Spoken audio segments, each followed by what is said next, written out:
Shirifila TV filɛbaa n'a kanubaw an b'aw bɛɛ lajɛlen fo ni silamɛya ka foli ye. Ala b'a fɔ an ye kuranɛ kɔnɔ k'a fɔ ale ka tamasiyɛnw bonyali ye o ye Ala ɲɛ siranɲɛ dɔ ye. Ala ka tamasiyɛn dɔ ye a ka maabaw bonyali ye. O maaba bonya hukumu kɔnɔna la an ka waliyu n'o ye an ka jamana in waliyu dɔ ye Cheick Sala ka bɔ Worobugu a denw ni a ka kalandenw n'a kanubagaw ye ziyaraba labɛn a ye o kɛra Kɛnzamugu a kɛra karidon novembre kalo in tile fɔlɔ san 2015. Ziyara in kɛnɛ kan maaba caman tun bɛ a yɛrɛ den n'o ye Ibrahima Cheick Sala ye ni a dɔnnen don ni baara ye ale tun bɛ kɛnɛ kan ani Haut Conseil Islamique président ba n'o ye Mahamudu Diko ye ale fana tun bɛ kɛnɛ kan ani maaba caman wɛrɛ. Kɛnɛ in kɔnɔna la kuranɛ kalanna ka dugawu kɛ jamana in ani silamɛ jamanaw ani jamanaden ninnu bɛɛ lajɛlen. Allahumma arzuqna bi kulli harfin min al-Qur'ani halawatan wa bi kulli kalimatin karamatan wa bi kulli ayatin sa'adatan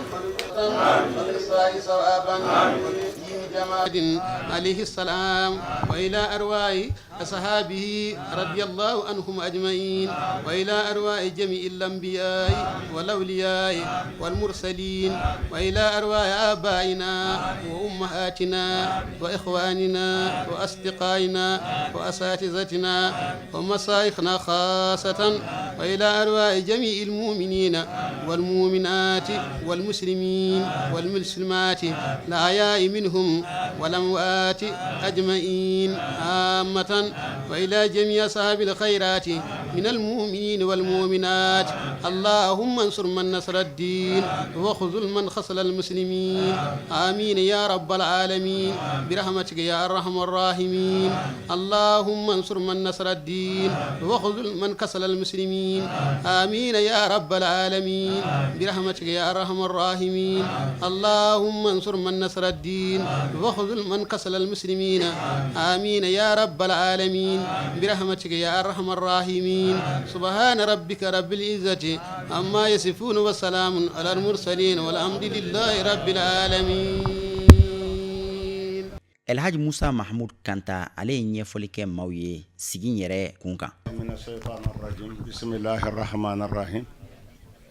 اللهم صل على سيدنا محمد الفاتح لما أغلق والخاتم لما سبق ناصر الحق بالحق والهادي إلى صراطك المستقيم وعلى آله حق قدره ومقداره العظيم أم بدأ السلام أم بأفوس غمينا يعني فوليك أم يفضلك أوفي كسبق أني رتر تدوني ومبو أني ركا لايني كنو أنا ناصر الله أنا شيخ أنا مقدم nanga karamɔgɔw tu sera an ɲɛ yan an ka baara la o y'an bolo fiɲɛba ye o man ka kɛ mɛ n'a ma ɲɛ a kɛra ka ban an bɛ yafa deli kɛ jama fɛ o kow la o tɛmɛnen kɔfɛ an filɛ yɔrɔ min na nin ye yan tɛ yɔrɔ dogolen ye san o san an bɛ nin baara kelen kɛ nin yɔrɔ kelen na yan ka dugawu kɛ jamana ye ka dugawu kɛ an yɛrɛ ye yan ye yɔrɔ ye mɔgɔ minnu bɛ yan nɔ ma yeleke kelen-kelen dɔw bɛ se ka yaala mais nin ye Cheick Sala a kanubaw dama de ye yan nin ye Cheick Sala ka kalandenw ye yan nin ye Cheick Sala denw a kanubaw ye nin ye Cheick Sala mɔdenw u kanubaw ye Cheick Sala ka talibidenw don fɛn mun bɛɛ bi komi Cheick Sala ko a tɛ dulon maa kelen ka ko la tugun a tɛ dulon siya kelen ka ko la a tɛ dulon région kelen na Cheick Sala an ka Cheikh do Cheikh mun bɛ yen ni a dogolen tɛ jamana in kɔnɔ Cheikh do Cheikh mun bɛ yen nɔ ni a ye baara minnu kɛ jamana in kɔnɔ yan nɔ olu tɛ baara dogolenw ye mɔgɔw ye Cheick Sala ko kibaruya mɛn a ka ca mɔgɔw caman bɛ yen minnu ye Cheick Sala ye Cheick Sala yebaw a dɔnbaw olu ma ban jamana kɔnɔ fɔlɔ parce que Cheick Sala a fatura ka bɛn 1982 ma o ni sisan cɛ maa minnu ye Cheick Sala ye hali bi o tɔ caman bɛ yen o kosɔn an filɛ nin sigiyɔrɔ min na sigiyɔrɔ lahɔrɔma don sigiyɔrɔ barikama don mun bɛ Cheikhiya la bi n'o ye Cheikh Bara Cheick Sala ye o yɛrɛ bɛ an cɛla yan o tɛmɛnen kɔfɛ an ka silamɛ tɔnba n'o ye Haut Conseil Islamique ye o président n'o ye Mahamudu Diko ye o b'an cɛla yan o tɛmɛnen kɔfɛ premier ministre ka ciden ba an bolo ya mamu nana o nona o fana ba an bolo ya o tɛmɛnen kɔfɛ fana an ɲɛ b'a la an ka shɛk caman bi yan ka fara an ka kalandenw caman kan minnu ye Segu Sara ka kalandenw ye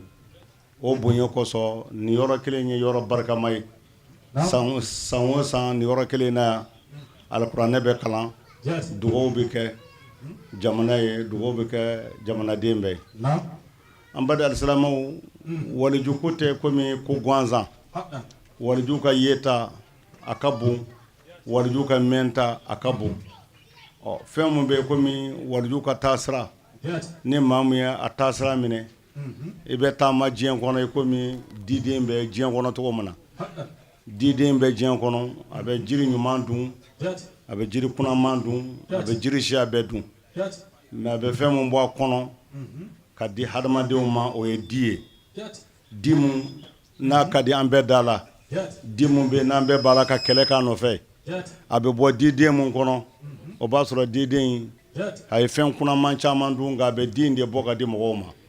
o kumana o kosɔn an k'a dɔn waliju ninnu ala barika la u bɛ fɛn caman ye u bɛ fɛn caman mɛn nka u bɛ sira mun jira hadamadenw na o de ye n ye misali mun di o de ye sira la sira ɲuman ye o de y'an bolo an ka tarikaw ye turuku minnu bɛ yen nɔ n'o bɛ fɔ o ma ko turuku sufiya sufiw ye u damanamaw ye u tɛ kalaya ko mɔgɔ tɔw kalayara u tɛ sumaya ko mɔgɔ tɔw sumayara u ka kow bɛ u ni Alahu subhanahu wa ta'ala cɛ ninnu ka siraw ye sira minnu bɛ yen ni Alahu subhanahu wa ta'ala y'u kɛrɛnkɛrɛn n'a ye a y'u kɛrɛnkɛrɛn n'a ye cogo minnu na ale yɛrɛ b'o fɔ ciba Muhamadu b'a fɔ hadisul kursi la a ko Alahu subhanahu wa ta'ala ko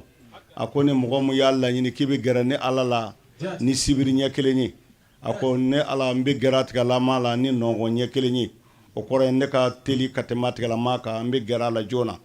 ni mɔgɔ min k'i bɛ taama ka se ni Ala ma ne yɛrɛ Ala bɛ boli ka se i ma parce que ne b'a dɔn i ye n kanubaw ye a bɛ na ni o misaliya ninnu caman ye a ko o waati kɔnɔ ni a tigilama ye fɛn mun ye o ye ne Ala ka yelimafɛn ye n'a ye fɛn mun mɛn o ye ne Ala ka mɛlimafɛn ye o kumana n'i ye nin lajɛ i bɛna sɔrɔ la sufi ninnu Ala ka waliyu ɲuman ninnu u bɛ fɛn caman ye anw tɛ fɛn minnu ye u bɛ fɛn caman mɛn anw tɛ fɛn minnu mɛn nka bi bi in na Alahu subhanahu wa ta'ala a ye kiiti tigɛ an ni mɔgɔw cɛ maa minnu ko k'a fɔ ko sufiw tɛ yeli kɛ walima dɔnnikɛlaw tɛ yeli kɛ walima u tɛ mɛli kɛ sisan n'i y'an ka diɲɛ laban baaraw lajɛ an b'a la ka antenne minnu lajɛ an b'a la ka antenne minnu ye an bɛ télévision minnu ye k'olu fɛnkɛw lajɛ olu ye hadamaden baaraw ye hadamaden b'i sigilen to yen a bɛ Makan ye a b'i to yen a bɛ Amérique ye a b'u ka kumakanw mɛn ni machines ye téléphone b'an bolo yanni ka ni téléphone ninnu dila yanni Ala ka ni téléphone ninnu dilali nɔgɔya adamadenw wɛrɛw hakili ye yanni Ala ka télévision ninnu dilali nɔgɔya adamadenw ye yalima nin baara tun bɛ yen wa a tun tɛ yen yalima Ala tun dɛsɛlen don a ka yɔrɔ dɔ jɛra a ka mɔgɔ dɔw la wa walima yɔrɔ kun Ala kun dɛsɛra a ka mɔgɔ dɔw ka fɛn dɔw mɛn wa nka don masina minnu tɛmɛna Ala bɛ nin bɛɛ jira a ka walijuw la o don na télévision tɛ yen téléphone tɛ yen appareil foyi tɛ yen u bɛ kibaruyaw mɛn k'a sɔrɔ Ala ma kɛ mansimafɛnw ye nka o don na mɔgɔ dɔw dara la Ala ye maa minnu ka limaniya sabati a la dɔw banna a la fana maa minnu bɛ yen n'Ala y'olu hakiliw dunga ka bɔ a la o dun ye Ala ka baara ye dɔw ko o bɛ se ka kɛ a tɛ se ka kɛ mais sisan baara minnu bɛ n'o ye sitana ka baara ye n'o ye an bɛ télévision minnu lajɛ n'o ye an bɛ téléphone minnu lamɛn ninnu ye maa gansanw ka baaraw ye hali a dilanbaw tɛ silamɛw ye a dilanbaw tɛ miiri Ala la nka o tɛ Ala bali a ka dɔnniya di hadamaden ma parce que Alahu subhanahu wa ta'ala ye fɛn fɔlɔ mun di an fa Adama ma o ye elimu ye a ko wa allama Adama al-asma'a kullaha o kumana n'i ye nin lajɛ yanni Ala ka suma di hadamaden ma yanni a ka to di i ma yanni a ka ji di i ma a ye fɛn fɔlɔ min di ma o ye dɔnniya de ye o kumana an kan k'an cɛsiri an ka dɔnni de ɲini nka dɔnni minnu bɛ Ala ka maa ɲumanw na olu ye dɔnni minnu a bɔra u n'ale yɛrɛ Alahu subhanahu wa ta'ala cɛ bon anw minnu fana bɛ yen n'anw y'u ka taalibidenw ye n'anw y'u ka kalandenw ye anw fana kan ka taama u ka taama sira fɛ an ka Ala dɔn an ka Ala bato an k'a dɔn an nakun ye Ala batoli ye an kana don sira la sira minnu bɛ yen n'a bɛ na ni jugujuguya ye jamana kɔnɔ an kana fara maa minnu bɛ jamana tiɲɛ maa minnu bɛ jamana tiɲɛ ni hakili ye an tɛ far'u kan minnu bɛ jamana cɛ ni maramafɛn ye an tɛ fara u kan minnu bɛ jamana cɛ ni kojugu ye an tɛ fara u kan minnu bɛ jamana cɛ ni suyɛni ye an man ka fara u kan minnu bɛ jamana cɛ ni jɛnɛya ye an man ka fara u kan minnu bɛ jamana cɛ ni dulɔmi ye an man ka fara olu kan fɛn o fɛn bɛ n'a bɛ jamana cɛn anw minnu ye sufi kalandenw ye anw minnu ye sufiw denw ye an durwalen tɛ an ka fara u kan diɲɛ foyi la parce que Allahu subhanahu wa ta'ala de anw lasaniya bɛɛ lajɛlen ye silamɛ ye an m'a fɔ ni mɔgɔ min tɛ sufi ye i tɛ silamɛ ye an m'a fɔ ni mɔgɔ min tɛ waliju baara la i tɛ silamɛ ye nka an b'a fɔ ni mɔgɔ min bɛ waliju baara la e de bɛ sira jɛlen na sira ɲuman kan e mɔgɔ min bɛ sufiw nɔfɛ Ala ye e de sɔn sira lahɔrɔma la o tuma e man ka kɛ maa gansan ye maa tɔw cɛ la o tuma a y'a to an minnu fana bɛ yan n'an nalen don an ka karamɔgɔ ka lajɛli la n'an nalen don an ka dugawu kalan na san jara o san ma ja o ni dugawu in bɛ kɛ yan san jara o san ma ja o ni dugawu in bɛ kɛ yan o tuma na hali bi an b'a ɲini an bɛ dugawu minnu kɛ jamana ye Ala ka jamana ye Ala k'a kisi jamana ya kalifalen don minnu ma Ala ka n'u kisi Ala ka hakili ɲuman di an ni o bɛɛ lajɛlen ma an badal silamɛ an bɛ min fɔ mɔgɔw ɲɛna n'i ye dugawu di dugawu tigiw ma Ala b'i ka dugawu Ala b'a jaabi n'i ye dugawu di dugawu tigiw ma Ala b'i ka dugawu a b'a jaabi dugawu tigiw ye walijuw de ye dugawu tigiw ye tarikamɔgɔw de ye fo dugawu ka segin ka taa di a tigiw ma parce que diɲɛ don o don olu bɛ Ala in wele u ka kɛnɛ o u man kɛnɛ o sɔgɔmada t'a la tilefɛla t'a la wulada t'a la u denw b'a kɛ u musow b'a kɛ u zuriyaw b'a kɛ olu ka société dilanlen don Ala weleli kama o tuma na mɔgɔ minnu bɛ yen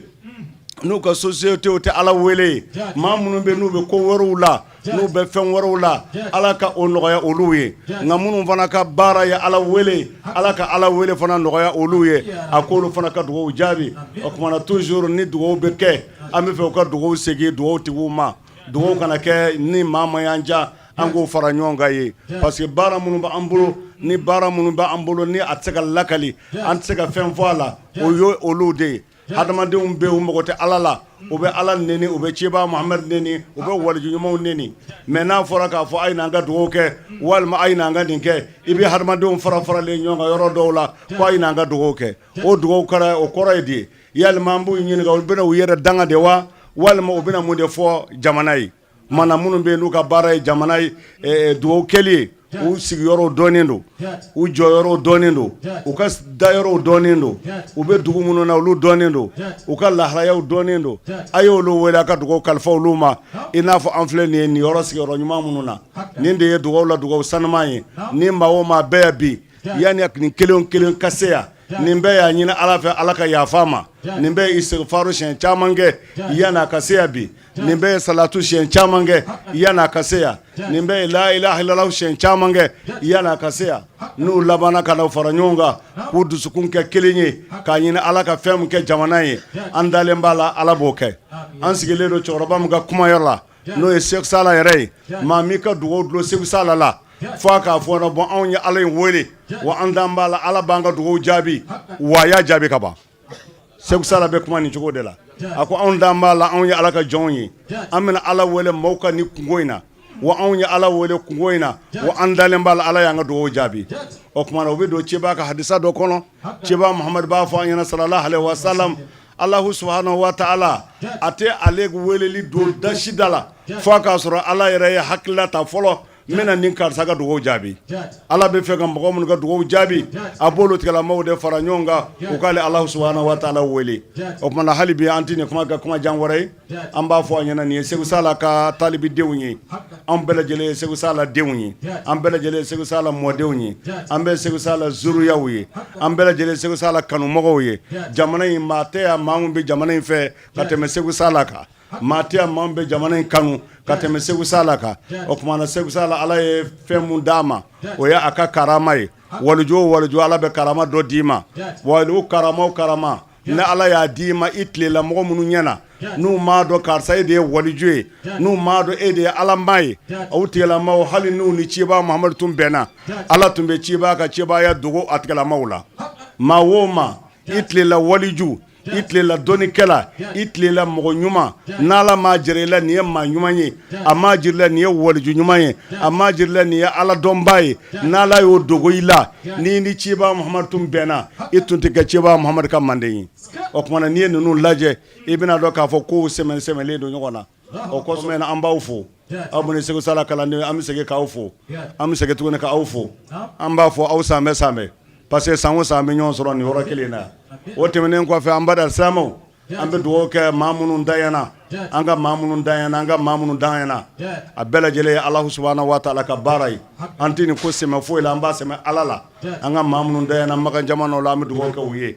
Ala ka hinɛ u la Ala ka yafa n'u ma u y'an kɔ kiiti minnu na Ala ka o nɔgɔya o tuma na ne bɛ kuma in b'a jɔ nin yɔrɔ in na yan an bɛ dugawu ɲini an ka kalandenw bɛɛ fɛ an b'a ɲini an ka Sheikh fɛ n'o ye Ibrahim Segu Sala ye n'an b'a wele ko Bara Segu Sala an bɛ dugawu ɲini an ka karamɔgɔ bɛɛ yan fana n'o ye Mahamadu Diko ye an bɛ dugawu ɲini an ka maakɔrɔbaw fɛ an ka cɛkɔrɔbaw caman bi yan bɛɛ lajɛlen k'i ŋaniya kɛ kelen ye an ka Alahu subahanahu wa taala wele n'an ye Ala in wele a b'an ka dugawu jaabi n'an ye Ala in wele an daan b'a la a b'an ka dugawu jaabi bana an b'a fɔ inna Allaha wa malaikatahu yusalluna ala nabi ya ayyuhallazina amanu sallu alayhi wa sallimu taslima Allahumma salli ala sayidina Muhammadin al-fatih lima ughliq wal khatim lima sabaq nasir al-haqq bil haqq wal hadi ila siratika al-mustaqim wa ala alihi haqqa qadrihi wa miqdarihi al-azim subhana rabbika rabbil izzati amma yasifun wa salamun ala al-mursalin walhamdulillahi rabbil alamin. Sheikh Mahmoud Diko n'o ye Haut Conseil islamique ɲɛmaaba ye ale fana ye ladilikan di silamɛw ma a kɛnɛ kan. alayhi salatu wassalam ka ayiwa an karamɔgɔba in ani ayiwa Sheikhuba in ale ka kɛnɛ min n'a bɛ sigi san o san n'o ye Sheikh Sala ye o kɛnɛ an nan'a la duwawu minnu bɛ kɛ yan ani ayiwa baara minnu bɛ kɛ yan bɛɛ lajɛlen a kɛ kun de ye ka silamɛw fara ɲɔgɔn kan k'a ɲini Ala fɛ Ala ka ayiwa an ka jamana Ala ka jamana in k'a mago to ka hɛrɛ k'an ye ka lafiya d'an ma kuma duwawu fɛn o fɛn kɛra yan an b'a ɲini Ala fɛ Ala k'a bɛɛ minɛ ye ya rabbi Ala k'a bɛɛ minɛ ye san wɛrɛ Ala k'a jira an na hɛrɛ la ya rabbi Ala ka san wɛrɛ jira an na hɛrɛ la maakɔrɔba minnu fatura Ala ka yafu ma duwawu minnu kɛra Ala ka hinɛ las'u ma Ala k'a barika don an yɛrɛw la assalamu alaikum wa rahmatullah kɔni bɛ ne bolo o ye Ala y'an ladi ni min ye o ye bɛɛ lajɛlen k'an jija n'an ye silamɛw ye silamɛya ye fɛn min fɔ an k'an jija o la silamɛya tɛ dɔwɛrɛ ye Ala k'i ka min kɛ kira k'i ka min kɛ i k'o kɛ a ko min ka to ye o ka to ye an k'an jija fana an ka ɲɔgɔn minɛ Ala de ko silamɛw ka fara ɲɔgɔn kan o fara ɲɔgɔn kan ye wajibi de ye ni fɛn tɛ se ka barika ni fɛn ma fara ɲɔgɔn kan ni fɛn cayara cogo o cogo ni maaw ma fara ɲɔgɔn kan a tɛ kɛ fɛn barakama ye fɛn o fɛn fana n'a bonyana cogo o cogo ni maaw fara la barika tɛ k'a la o kuma silamɛw ka ɲɔgɔn minɛ pour que jamana ka lafiya silamɛw ka lafiya hɛrɛ ka k'an ye ni adamadenw bɛnna u dusukun kɛra kelen ye Ala bɛ hinɛ u la Ala ka hinɛ an bɛɛ lajɛlen na assalamu alaikum. Allah qiyaman wa qu'udan wa ala junubihim wa yatafakkarun في خلق السماوات والأرض ربنا ما خلقت هذا باطلا سبحانك فقنا عذاب النار ربنا إنك من تدخل النار فقد خزيته وما للظالمين من أنصار ربنا إننا سمعنا مناديا ينادي للإيمان أن آمنوا بربكم فآمنا ربنا فاغفر لنا ذنوبنا وكفر عنا سيئاتنا وتوفنا مع الأبرار ربنا وآتنا ما وعدتنا على رسلك ولا تخزنا يوم القيامة إنك لا تخلف الميعاد سبحان ربك رب العزة عما يصفون وسلام على المرسلين والحمد لله رب العالمين. أيوب سبحان ألوسه ناني تشويني جدو كومو هوراتاكو نامو هبار ورلغا أغو أتوكجو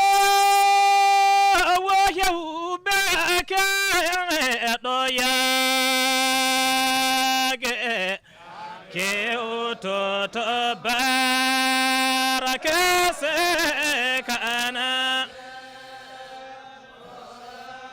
إلهي ودي بك بقماد أبل تطوي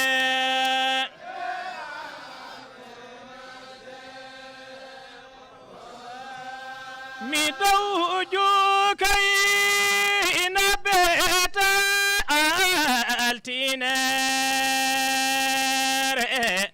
an ka premier ministre ka lasigiden tun bɛ kɛnɛ in kan nɔ ale fana ye dakuruɲa 2 folikan kɛ silamɛw ye Mali gouvernement bɛɛ lajɛlen tɔgɔ la. Badra Ali Haidara ani a balimakɛ Ibrahim Haidara n'a dɔnnen no Iba ye olu taara an karamɔgɔ Sherif Usman Madan Haidara nɔrɔ bila kɛnɛ in kan nɔ. Sokɛ n'a kirike ta ka kɛ kado ye ka di an karamɔgɔ Sherif Usman Madan Haidara ma. A bɛ cɛsiri min na jamana jɔli ani diinɛ baara la k'a ka dɔ fara a ka cɛsiri kan. Badra Ali Haidara ale ye dakuruɲa 2 folikan di a ka cɛkɔrɔba tɔgɔ la. Assalamu alaikum wa rahmatullahi ta'ala wa barakatuhu. A'udhu billahi min sharril shaitanir rajim. Bismillahir rahmanir rahim. Wa salatu wa salamu ala ashrafil mursalin sayyidina Muhammadin wa ala alihi wa ashabihi wa sallim tasliman kaseer ila yawmiddin amin. Wa ba'da stailu zikri khairan rabbi ishrah li sadri wa yassir li amri wa ala uqdatan min lisani yafqahu qawli. Ambado ambe ala tanu kala fo kala walimando kala barkada tanganyi ne ko ali ala fe ka boy bilisa toroma amansini ni ali ala subhanahu wa ta'ala to barkamay ka kisin ne ma chama ni ala en fe ko ke danbe la soere ma khano e muhammadul mustafa alayhi salatu wassalam ani asodi nga san mo bela jeli ana ka sabo mo bela jeli ani chamunu ni musumunu zona ko yira di alama fukata sela hara doma Muhammadu Khadine ndemella ambe kisini no bela jeli ko fe ambe na baka chemana musuman bela jeli fo dem se fara ba khoro kan ambe yaw bela jeli fo ni islamia ka foli no de alaka kisike ambela jeli kan olamba nyini ala fe ni sigi nyona chama bi ala bulu ya rabbi ama alaka ajirana alaka labangu yumandi ama alaka sutura ya rabbi ama alaka kunadia alaka garjiga sanmandi jamana ya alaka here kai jamana alaka here kai alaka basila na cha khono alaka sawu nyman kambe alaka labangu nyman dambe ma kira na somo kama sallallahu rasul karim ola kuma janti awmbulu an sigile an karamo chela ani an faw ani an baw ani kanumba ali alaka dine tokola kana sigi ya somada ina 15 ans bu konnala beba do kha fo an vle kene minka kene dugulente ka qur'ane kalan ke o femba de ala ka dine la o femba de aramadia khonnala fe o fe ni o kalana ka bo qur'ane khonnala o be kayrai o tumana ambi ajigiya ka fo an fle nema kene de kan amba jigiya ka fo an fle kisi kene de kan ka akalan ka nyirsi an karamo ma no se ku sala précisément yani yanga tani kuma yoroja ka jirawla ka fo aidara dinga de bala ka kuma aidara ye ni ndogo ke bla khana no ibrahim aidara ne reto badra aidara ka sawbiya ke dorla doy mi ya soro somada ina akumba fe kana kene ngono ya nga mawbu utala ala ere basakola otumana ala ya ke amasika kene soro o aya gira kha fo anga na representer ni dorlawi otumana ala sona mawde khama willa kana an senjo kene ngono ya ma dore fu anyi fu na kera kana kene nyine may awbulu na kera kana dugo ke awyi kala bantu ni ka dugo nyini awfe tumana an na kunde kene ngono ni choroba kha yamaro no Sherif Usman Madan Haidara ko ka foli fo aw bela jeli ka foli fo na baga kelingelen be ko aka do atia farkulo la ko nga ka do ko dusuku na ka abe aw fe otumana ambi feon fe amba do ka fo ndi ne ka bo mi nyona fuiti mande be ka nga minyini sabla la ko ale mogoti farkulo gazala farkulo bi minke amogo be mina farkulo tigi mimbi bo adusuku na ale ala mako bodela otumana ba jira kha fo ala mako be dusuku ne la ni fe juma bora e kabadoro otumana o ya benyali otumana ka kuma suruya ka dugo ke awye kala batuni ka dugo nyini awfe aka dugo ke jamana yi ni sigoro sanu mayna ni kurane kala woro bayna aka ngani aw siri anga jamana yi wala salab sika anga jamana lafiya chugumina wala salab sika na ni here anga jamana kono chugumina alab sika ben sabati jamana doni nyonche chugumina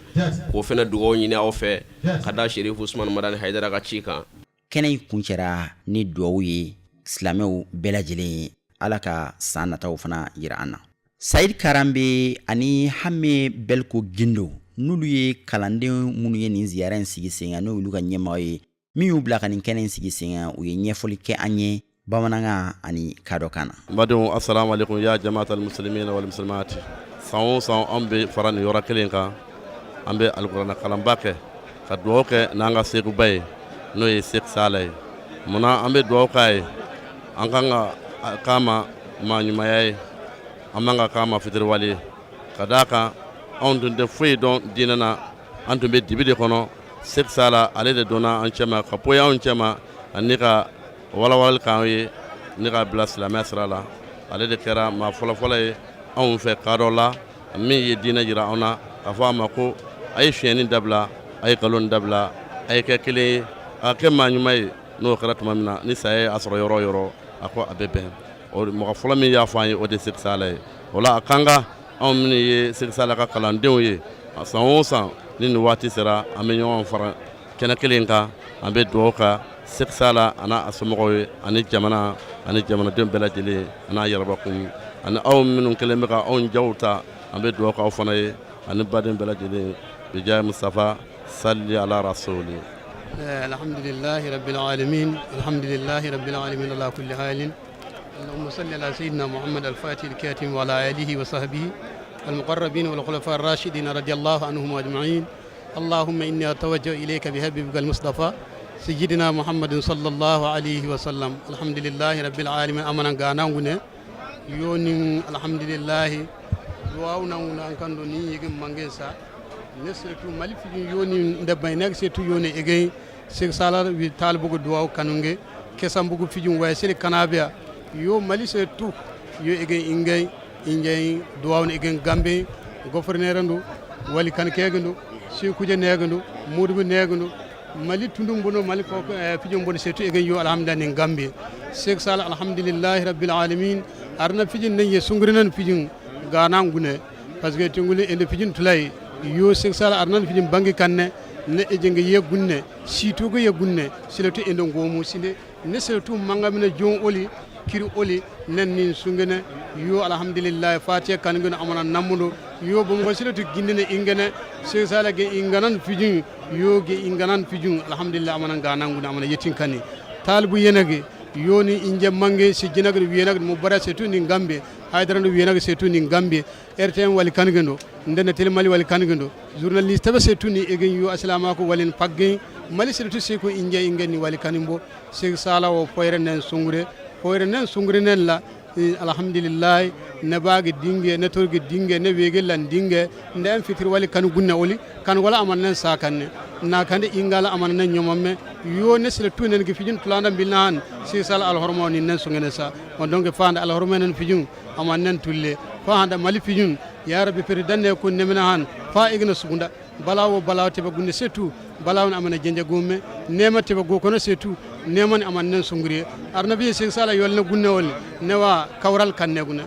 biye kawrin kanahan arna ne fijin nenge fijin gwambo lakara nema yerambo gune niwo yolene ne setu segala mene yere Sek Sala niwo yolne samene ne manga mene yere ye wanjeni fa hande banan dingan fina wijilen bilna han kango nende han kango yem birengulen bilna han aywa ejinge fijingay tingulla bangungule go boy yola ino bo nin dongeni fijung nde ye en toriya sirtu nde setu oguno la monkano yabel nda gweli bon donc yen nunde layne ew fa hande malin fijung amana bona jinja gomme malin fijung amana nema sigomme malin fijung fa hande nema tiba gunde setu kawral amana tulle mali fiji yen ni wensan setu amana jinja gomme peridan ne ko nemena han gardi ne ko nemena han sorras ko nemena han tele mali wali kanigindu arajo mali wali kanigindu setu RTM ndani mbon setu amana rena ngondo amana koylande kende amana arzuki amana bawli amana basino amana kempogge sagala du dugro du jagen amana reni kanne alhamdulillah rabbil alamin alhamdulillah rabbil alamin arrahmanir rahim maliki yawmiddin iyyaka na'budu wa iyyaka nasta'in ihdina as-siratal mustaqim siratal ladzina an'amta alayhim ghayril maghdubi alayhim waladdallin amin nintu yani nyarela anga sheikhu no e Sek Sala karambe wala no Sek Sala sibe adew ani aka kalanu na kanba to ziyara min labe aye ka ben bidoima qur'ane kalana ka do ke jamana e ka do ke islamé belajile ka do ke kalanu ni kanba belajile antu min soro kala sawma keneka o de tueni ambe belajile foka wali nyona ambe law tara dara kan kenen nyo chama jirana wassalamu alaikum wa rahmatullahi ta'ala wa barakatuhu.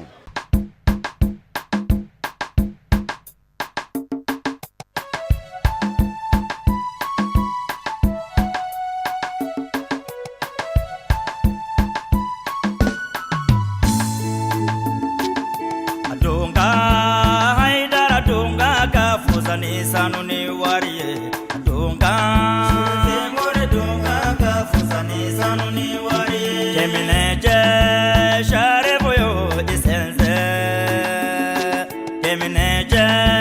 haidara yo jama be ko ngata